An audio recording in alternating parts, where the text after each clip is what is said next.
Welcome to the PCGS Collector Education Program. Today's webinar will discuss grading ultramodern coins.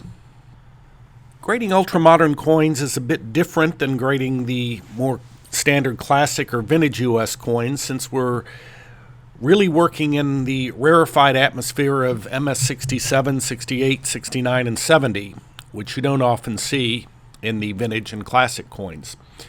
The modern era began in the mid-'80s with a renewal of the U.S. commemorative program and the release of the bullion coins, both gold, silver, and platinum, in 1986. As I just said, modern coin grading is concerned almost exclusively with grades really above 67. In fact, 95% of the Mint State Moderns grade 68, 69, or 70, and over 95% of the proofs grade 69 or 70.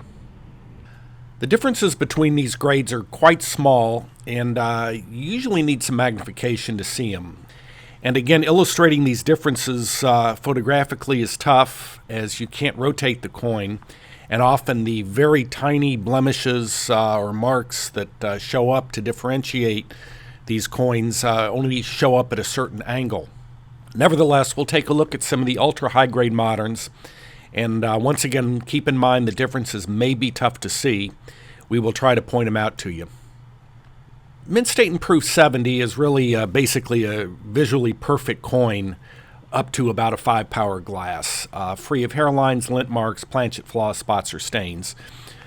Obviously, if you put enough magnification on any coin, you'll find something on it. So we always hesitate to say that Mint State and Proof 70 coins are perfect. But we usually require visual perfection up to about 5 power. As you can see, the Mint State and Proof coins here that you're seeing are all pretty flawless. It's very, very difficult to see anything in terms of a spot or lint mark on any of these coins. So just rest assured, if you look at your coin under 5 power very, very carefully and see absolutely nothing on it whatsoever than the design, it may have a chance at getting a grade of 70. Now to Mint State and Proof 69, usually at first glance to the unaided eye, these coins will look perfect. If you take a good, careful look with a 5-power glass, you may see some very minor imperfections such as a lint mark, planchet flake, light spot, tiny die polish breaks, or a slightly incomplete strike will not necessarily disqualify a coin. Now take a good look at this coin we're seeing here. If you look very carefully, you may see a few little spots and marks on the coin, and we're going to highlight these right here on the reverse to the two spots here. So and you see a little tiny spot between the rays of the sun on the obverse. Again, very, very minor stuff, but there's not much difference between a 69 and a 70. Here's a Proof 69. Again, you sort of see a little bit of a few lint marks. It's very hard to tell whether this is just dust on the coin or exactly what it is, but this coin got a 69. Here's a 1-ounce gold eagle, graded 69. And once again, if you look carefully on the obverse, you can see a couple of very tiny little spots or marks on the coin. And here's a Proof 69. Once again, you're seeing a little bit of lint marks on the coin. Again, it could almost be dust on the coin when it was photographed. And here's an Olympic $10 gold piece. And once again, if you look very carefully, watch for the little notice here. See by the foot of the runner, you see a little stain, or under the eagle's feathers, you see a couple of little spots as well. So you can see a 69 and a 70 are pretty close. And remember, you're looking at greatly enlarged photographs. The actual coin is much smaller. Consequently, these little spots that you see would also be that much smaller. Now, Mint State 68, you should start to see some things to the unaided eye. Of course, they're going to be minor: tiny contact mark, tiny hairline, lint mark, light stain, tiny planchet flaw. We don't want these to be too much in the focal area, but as you can see on this Silver Eagle, you see a little light scrape here between In God We Trust and Liberty. On this proof coin, looks like a tiny little spot behind Liberty, a little bit of stuff above the head of the eagle, tiny bit of cloudiness beneath In God We Trust by the rim.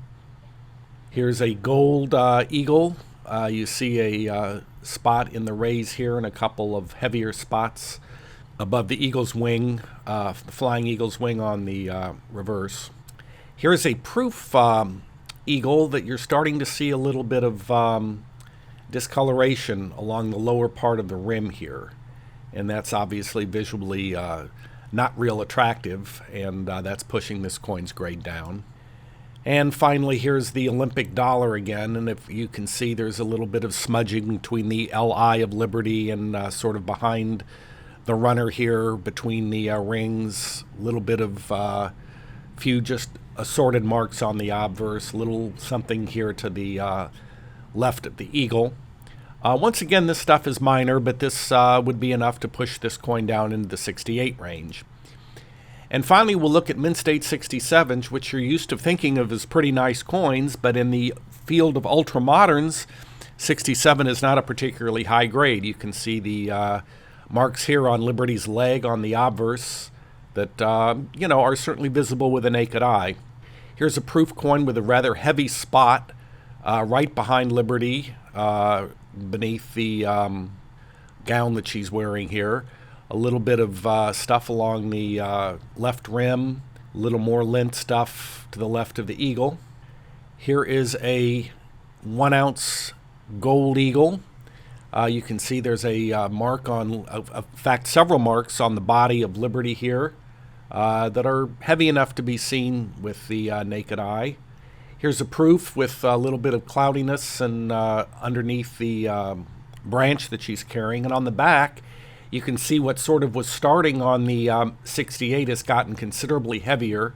It's totally covering the peripheral area of both the reverse and a large part of the left side of the obverse. So this coin would certainly be no better than a 67 at this point.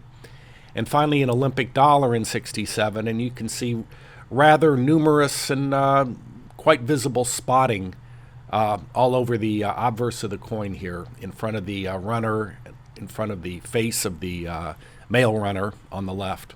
Again, these are not extremely major things, but on an ultramodern where there are plenty of super nice ones available, coins like this with spots or minor problems certainly are going to get pushed down in grade. So that's our look at ultramoderns. Keep a sharp eye out for these, and talk to you next time.